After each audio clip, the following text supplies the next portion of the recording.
Unplanned is coming to theaters on March 29th.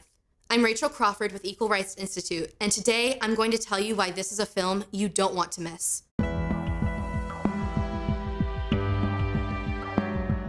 Many of us in the pro-life movement are familiar with Abby Johnson and her autobiographical book after which the film is named.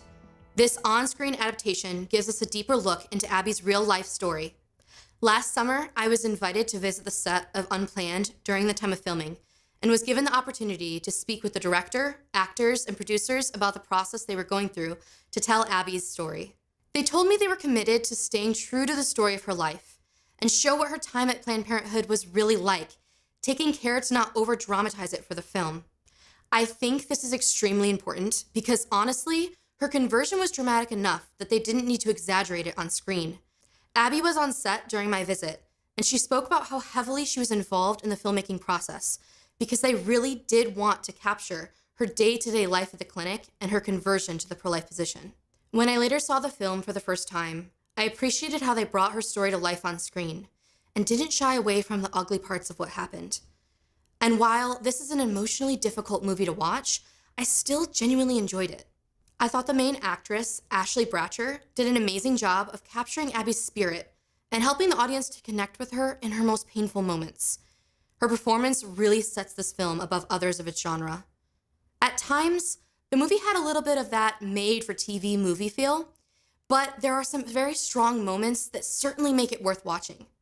For example, Abby became pregnant for a third time while working at Planned Parenthood, and the film really helped to capture what it was like for her to work at the clinic, counseling women to have abortions while at the same time being visibly pregnant. There's a scene where her coworkers throw her a baby shower after work, and I felt like they balanced the irony of the celebration after a long day of abortions with the humanity of the women who were genuinely excited for their friend. Another highlight of the movie that really stuck with me afterwards was the changes in Abby during her time working there. When I read the book, I appreciated that she gave an intimate description of what was going on in her head and heart at different points in her life.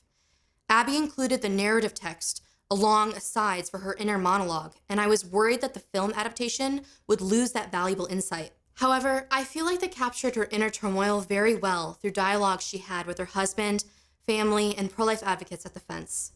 Pro-life people have so much to gain from this film. First, you'll walk away with a greater understanding of what goes on in the abortion industry. When Abby started volunteering at Planned Parenthood, she did so because she really wanted to reduce abortion and support women's health care.